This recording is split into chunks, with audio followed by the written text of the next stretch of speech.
Good morning. I woke up before everybody else, so I decided to make myself coffee with cream. And these are cinnamon raisin bagels I bought. They were 6 for 99 cents a few weeks ago on sale, so I threw them in the freezer. And all I did was toast them in the toaster oven with some butter. So, see the price I paid? $5.74 for Canadian bacon. So this is almost a kilogram of Canadian bacon, which is like a ham, a combination between a ham and a bacon. Um, we sometimes like it on like eggs Benedict or that, but we also just like it for just in meals. I'm going to make a Canadian bacon potato hash, or like a hash brown for in the oven. First, I'm going to cut this up, and I will put it on a cookie sheet to cook in the oven a little bit to brown the edges. Chop it up and then mix it with diced potatoes and onions, and I'm going to season it with salt and pepper and garlic, as we like garlic, and put it back in the oven and finish cooking. I'm going to pre-bake the potatoes in the microwave so that they cook faster. I'm guessing that this will make maybe 2 lasagna pans of hash. So I'm going to cook it all up first and then save half and put that in the freezer once it's already cooked for another time. So I sliced up the Canadian bacon, and I think I've changed my mind. Instead of doing it in the oven on a cookie sheet, I'm just going to pan fry it in the pan. I'm going to stab these potatoes and put them in the microwave for about 8 minutes, and have about 8 potatoes here. I might do a 9th because some of them are kind of small. And there we go. So here I put some of the Canadian bacon.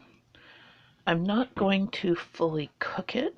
I'm just going to try and brown the edges, because all Canadian bacon is a cured pork loin rolled in cornmeal, and so it's raw, but it's cured, so it's kind of like the uncooked hams that you can get.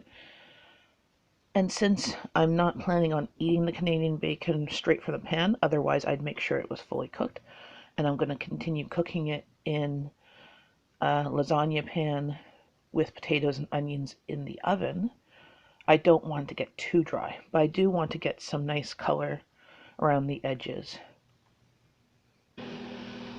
So there you see it starting to sizzle a bit.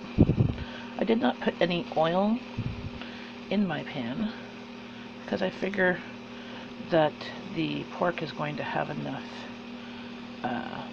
fat on it. Even though it's a tenderloin, there's still some fat. I don't think I really need it.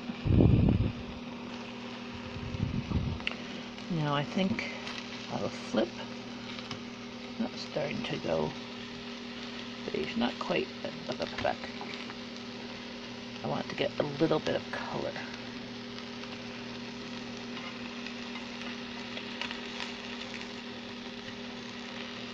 And these little pieces, because my piece was not completely flat and square.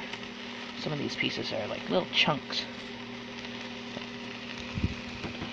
There's my coffee, and there's the chopped onions. That was the cilantro drying.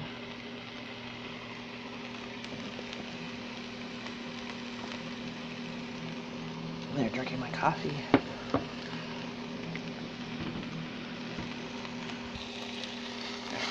Flip that one over.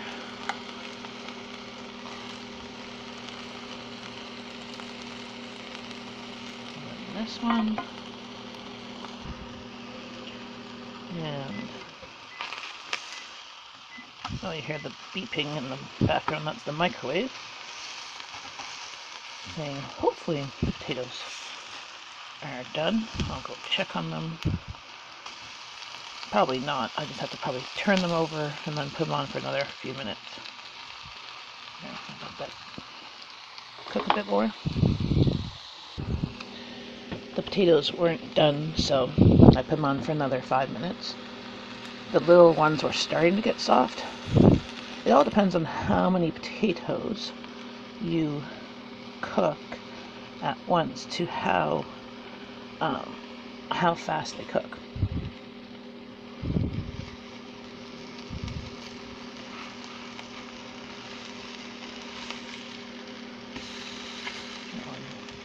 Browned a bit.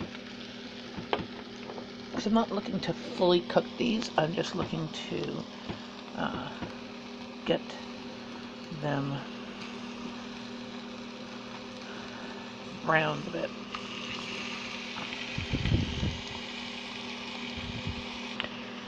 There, I went and washed my hands after touching the pork, as I'm very big on washing my hands after touching meat.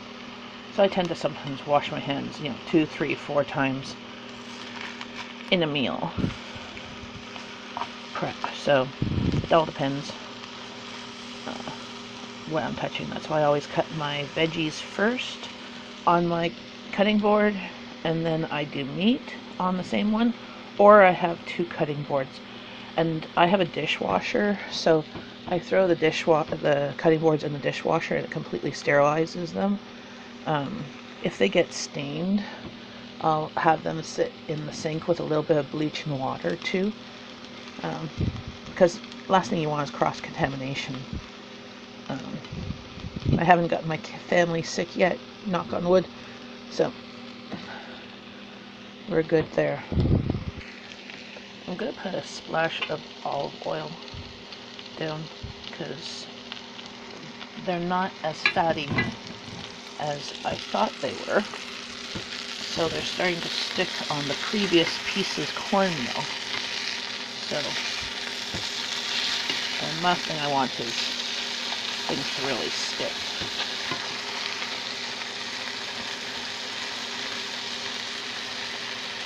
And these ones are still cooking because they're quite thick.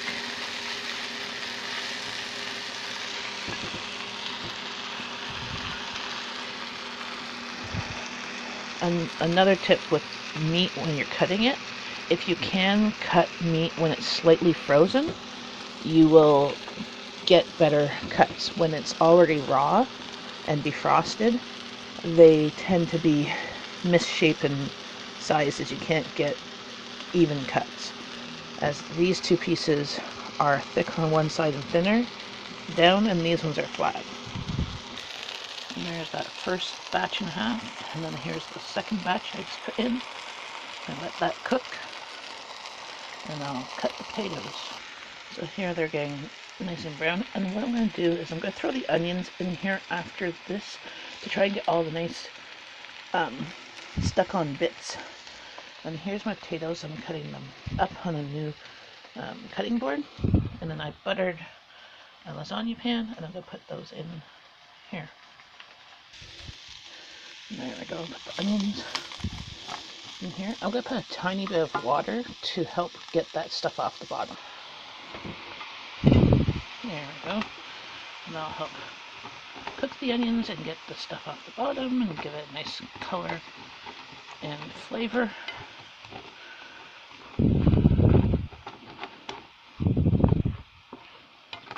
I turned it down too much. There we go.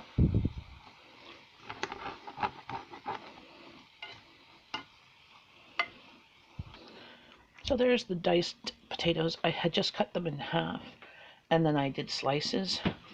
It's not a science, it's just chopping. And then here is the chopped Canadian bacon that I'm putting in. I'm just going to plop it in there. And I still have half over there, so I took the more even slices and kept them for another meal. And that way I know I can make it into Eggs Benedict or this again, or just have that as side with bacon or whatever. I mean eggs, bacon, eggs, toast, you know.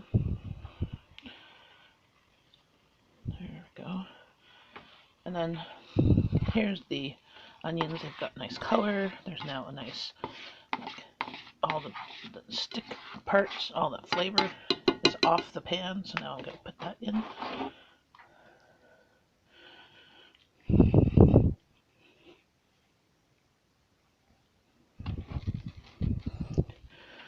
So then I will stir this together.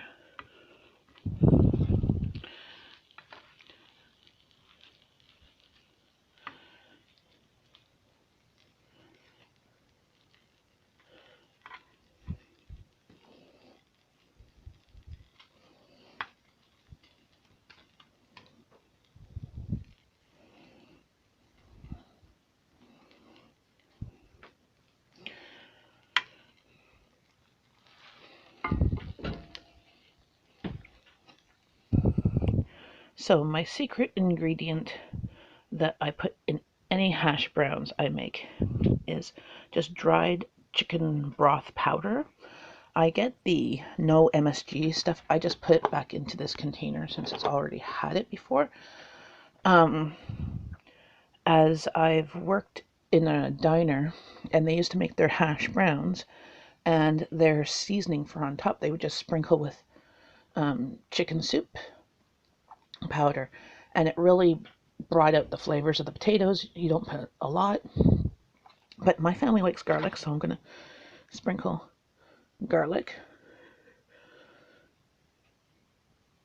and then I'm gonna put a bit of pepper. Gotta stir that one up because there's a few bit on that side, and then I sprinkle this instead of using salt.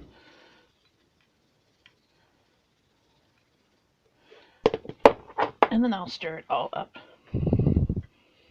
to make sure everything is covered in the different spices.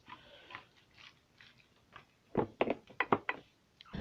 I stirred it all up, and now I'm going to take a bit of butter and put little dabs of butter along here to help it not stick and to add flavor. Might not be extremely healthy, but you could use olive oil or whatever, or even just a little bit of water might help cook. But since I'm cooking this, everything is already pre-cooked. It's basically just reheating it up and to add some flavor to the potatoes. And I'm going to put this in my toaster oven because it can fit a lasagna pan, and I can set the timer on and then it actually shuts off the whole heat. So in case I forget, as I sometimes do, I won't burn my food. So today I'm going to make up some falafels. They're normally like $1.79 in the store, and then I had 30% off, and they are super tasty, this bread. I've tried it before. The instructions are on the back, and I'm going to basically let it soak in some water and then make them balls. I'm going to actually make them like patties and pan fry them, and then I'll have them in the fridge or the freezer for lunches. And today I'm going to make the couscous that was in the cupboard, as it's been there for a long time and I want to use it up. I just looked at this and there's 2 silver packets in here, and it says to do it for each envelope mix with half a cup of water. So I just doubled my water and I'm going to put it in the bowl. Yeah, I'm doing some prep work, some meal prep for future meals because my family's not up yet and it's 11 o'clock. So I've already have the Canadian bacon hash ready, and I had said that we were going to have the bologna and fresh bread, butter, cheese, pickles, as I had promised that to my husband. So that's really easy to make, and that's what we were going to have for brunch. And so I'm going to do some prepping stuff because I know that this coming week the girls have RSTs, which are like big projects, and some exams coming up the following week. So I want to have some quick and easy meals to either have for lunches or suppers. And since I can cook these up, put them into like sandwich bags, and then put those sandwich bags into a bigger Ziploc bag, it'll allow me to have a bunch of things ready and easy to go. I have hummus already, which my family likes to dip these in. You can break them up and make a sandwich or eat them like a chicken nugget. It's so versatile and it's super healthy. It's like 90 calories for like 3 tablespoons of this. So like per 1 or 2 of them. Oh, it says 3 falafels. So for 3 falafels, it's like 90 calories and 6 grams of fiber out of 18 grams. And this says it's gluten-free. So, which is nice.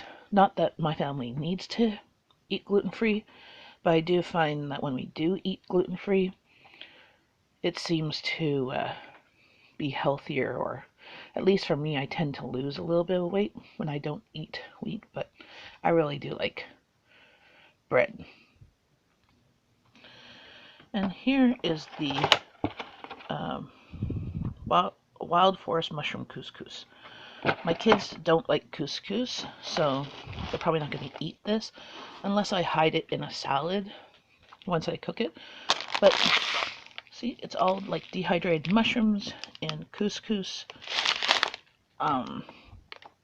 It's expired, but it's all dried stuff anyways, and I'm cooking it, so the expiry dates are always voluntarily put on packages. The only ones that are regulated by the government are those on baby food and baby formula. All the rest, each individual company puts their expiry date, and it's usually not an expiry date, it's more of a sell-by date so that they can keep new products on the shelf.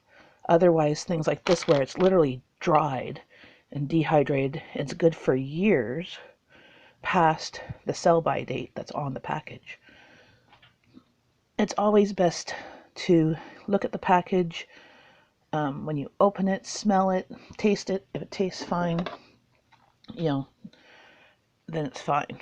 If at any point it doesn't look right, then just don't use it. So this just says to add 2 cups of water and add butter or olive oil in there. Add this, turn off the heat, and let it sit, and then you stir it with a fork. I mean, you can't get much simpler than that. Couscous is like faster than ramen noodles. And there's the water. It's starting to boil. So I'm going to add couscous in.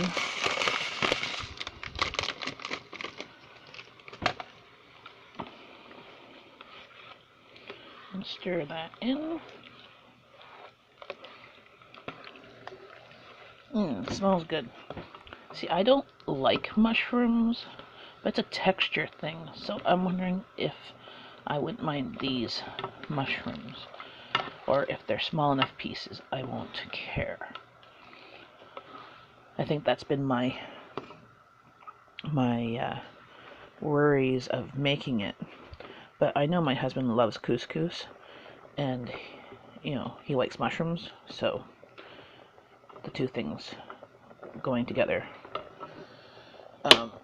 is a good idea for him. And he's always saying I don't make him enough mushrooms because I personally hate them, so I'll pick up a package and then he'll have it for 1 or 2 meals and then nothing until the next grocery day. So now I sometimes pick up a can of mushrooms for him because mushrooms do not stay too long in the fridge. They tend to go off quickly. So now I'm just going to move this off the burner, and that's it. And this is thickening up nicely.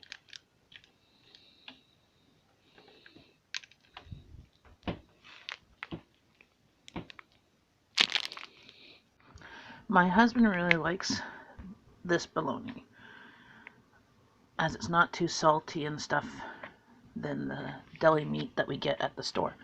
But look at this price, okay? That's super expensive. That is more for bologna than I pay for ground beef. This is more for bologna than I pay for chicken. Okay, this is about a 1 kilogram package, and we pay $3.99 a pound for boneless, skinless chicken breasts or ground beef.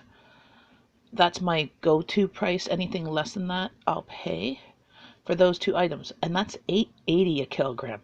This is more than that. This is like crazy, but this is something my husband likes. So every once in a while, I'll pick this up as a treat, which is strange because when I was a kid, bologna was so dirt cheap that I was so sick of it as a child because that's the only type of deli meat sandwiches we got was bologna.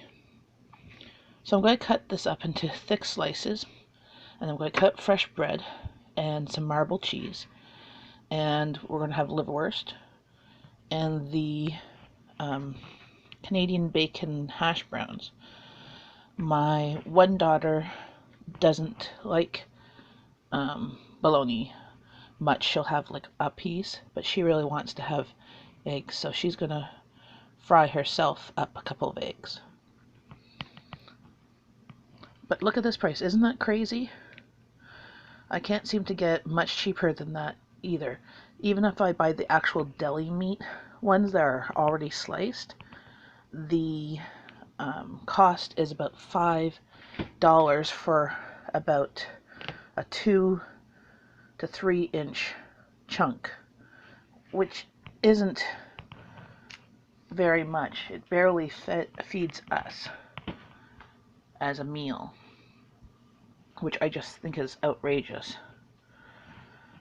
Maybe you guys can comment in the video of how much bologna costs in your area, because this price is cheaper when I buy the whole thing than if I went to the deli and asked them to give me a chunk of bologna and then the slices, because it would be more than $1.10 100 grams, which that is.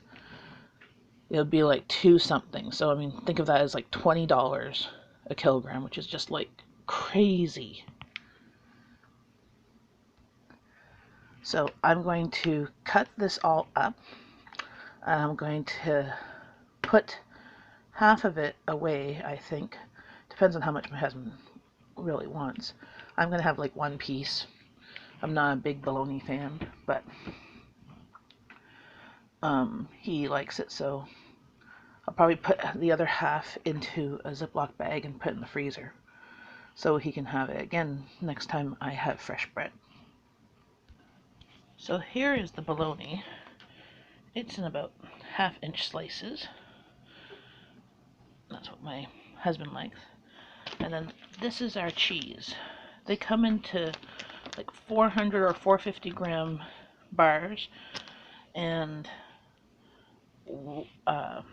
for me, my buying price point is when it's at least a penny a gram or less. So I usually buy cheese when it's $3.99 or $3.97, since the bars are usually 400 or 450 grams. So that's almost a pound of cheese.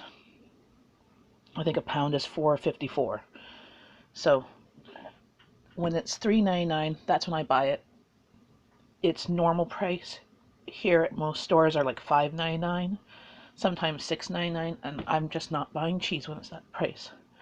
So when it is on sale, I buy usually 2 marble, 1 or 2 old cheddar, and 1 or 2 mozzarella, and that should last us almost a month, if not longer, depending on what dishes we make and how much cheese my family just cuts and eats too. So now I have about half a block, because I cut up, it wasn't a full block, so I had already taken about a sixth of the block off for something else. So here's a bunch of thinly slices, and then I'll cut up the bread.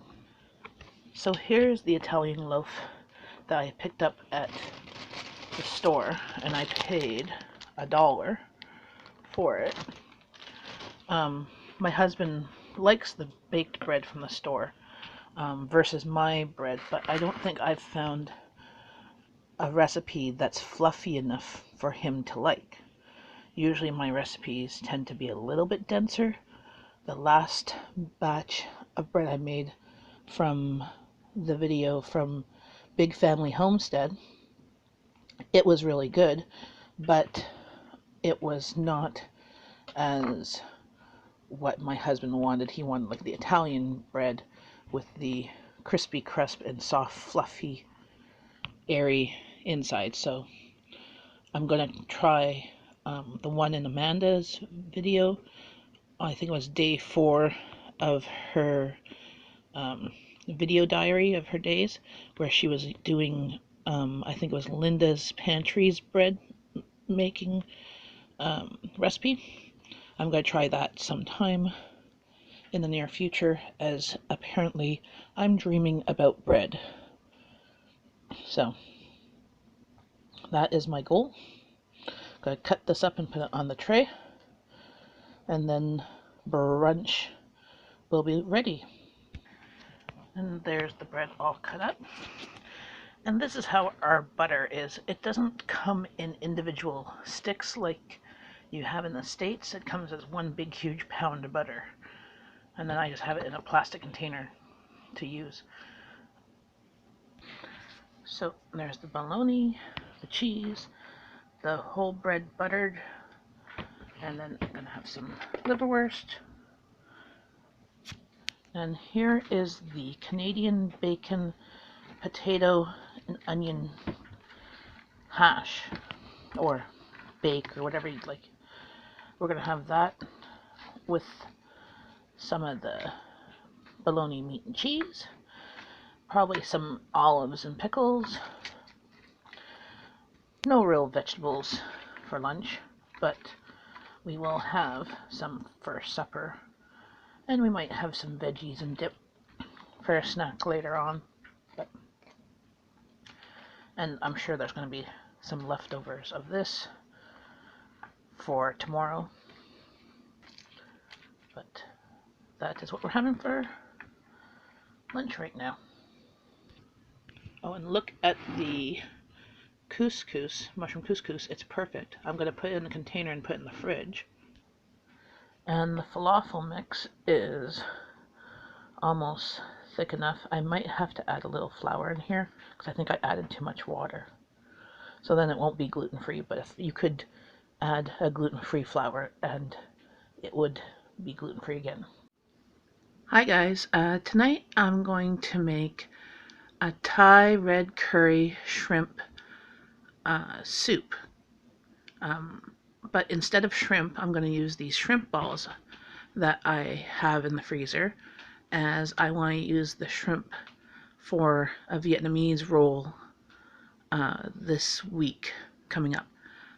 Also, I'm adding some more things into it, and I will show you the recipe below, what I'm following, and then I'm going to tell you what I'm adding into it. So here is the package of the shrimp balls that I had in the freezer. I bought them at the Asian market, and I just cut them into 4s so that you can get a smaller piece in your spoon. And I grated some ginger and some garlic. And I'm going to the recipe calls for 2 cans of coconut milk and the red curry paste and broth. What I'm going to add is some bamboo shoots, some water chestnuts, and bean sprouts, and chowmein noodles, just to give it a more fuller, substantial, heartier soup, because this is what we're going to have for supper. If anybody's still hungry, they can have another bowl. My daughter, who doesn't like shrimp, is not here for supper today. She made herself a sandwich as she was going to babysit. And so when she's not here, we'll have seafood. Oh, and also cilantro, which I still have left over from yesterday's meal. So that's the thing when you're planning your meals, and for things like fresh herbs, that you don't need the whole thing in one meal. You try and plan other meals that will use those herbs so they don't get to waste. So I'm starting my pan, and I'm going to pour a little bit of oil in there so I can saute the ginger and the garlic. So if you have the Thai red curry paste, this is a real fast meal you can throw together. You don't have to use shrimp. You can use chicken or beef or pork, or just do it vegetarian and just throw whatever veggies you want. My family asked me not to put cabbage in here today, is because that's usually what I do. I usually do a Napa cabbage or regular cabbage, whatever I have on hand, or some bok choy. So I'm just going to do the bean sprouts and water chestnuts and bamboo shoots. So I'm sauteing this, get some good color on that, and no, it already smells good, but I love garlic. And then I'm not even draining my cans because I'm just going to add to the broth.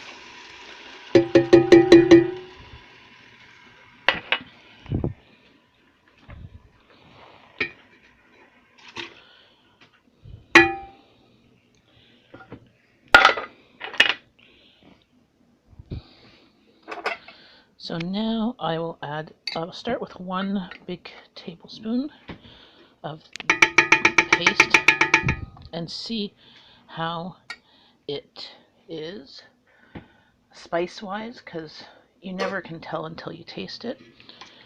So I'm going to put that in there first.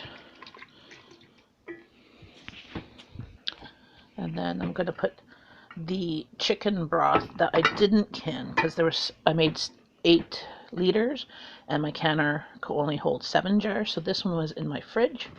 So I'm now going to use that.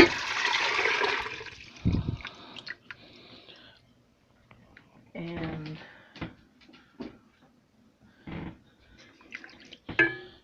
I'm going to add the shrimp balls. Here's the shrimp balls. Knock them in.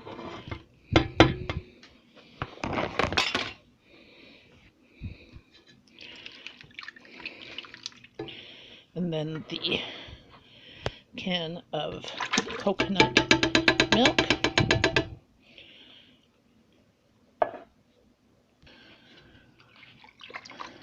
And looking at it, I think I'm going to need the other can of coconut milk.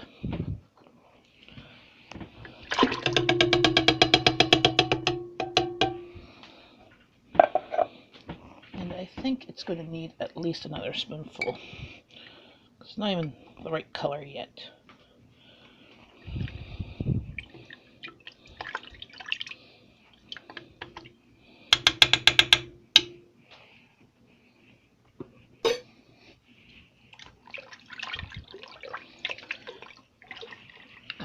To make this cheaper, you could try and make your own Thai red curry paste.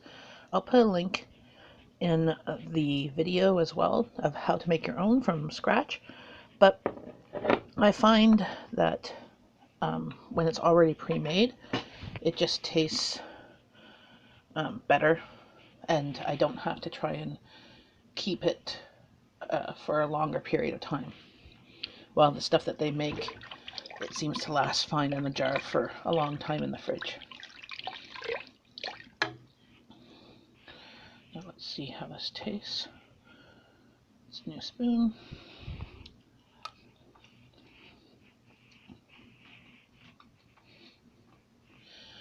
I think it needs another spoonful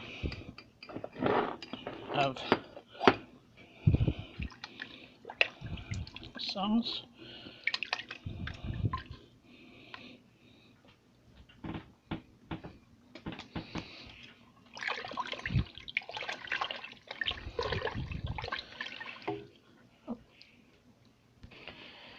And here's the chowmein noodles. I'm just going to be putting them in here, the leftovers from the bag. And these will cook up in minutes, literally. And remember in the grocery haul a couple days ago, I picked up bean sprouts specifically for some Asian dishes. We're going to have these on our individual bowls. I don't want to put them in the pot because they will cook too quickly, and we like the crunch. So I just took the bean sprouts and put them in a container of water and put them in the fridge. And they're still crunchy. So this is about a normal amount of heat for normal people. I like it a bit spicier, and so does my family. So I'm going to add another big, huge heaping tablespoon and about another half, because we like to have it nice and spicy and flavorful. I'll get it all off my spoon there. Yum. There. So each time I was using a spoon, it was a different spoon, just so I don't gross anybody out. So this will cook for about another 5 minutes, and then it's done. Also, I remembered I had some snow peas in the fridge from a while ago, and I'm going to put those in our bowls as well. We don't want them really cooked, we just want them warmed, and if I put them in the pot right now, they'll just cook to mush. And then the recipe also calls for a lime, so I'm going to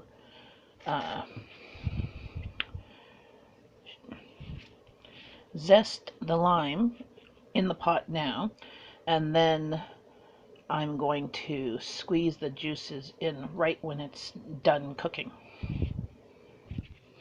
So you see the lime zest right there, and the noodles are done. So now I'm going to turn this off, cut the lime and juice it in there, and then we're done. And there's the soup with the lime juice and everything. And I'm going to put the cilantro on, and we'll put bean sprouts and snow peas on our individual bowls. On a side note, I'm also now doing the falafel. Instead of pan frying it, I figure I'm going to just plop this on my slip mat on cookie sheet and put it in the oven.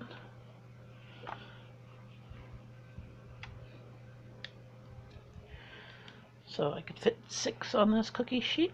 I'm going to put it in the oven, and I'm going to put the other one together as well.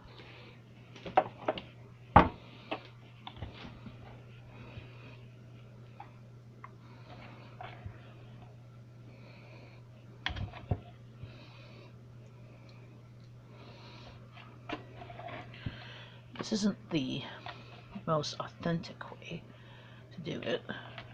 And I think it's a little bit runnier, that's why I'm doing it in the pan versus trying to make patties that will stick together. At least in the pan it's kind of like making cookies, but meal cookies. So there you go. Made 12 of them. So now I'm going to put that in the oven.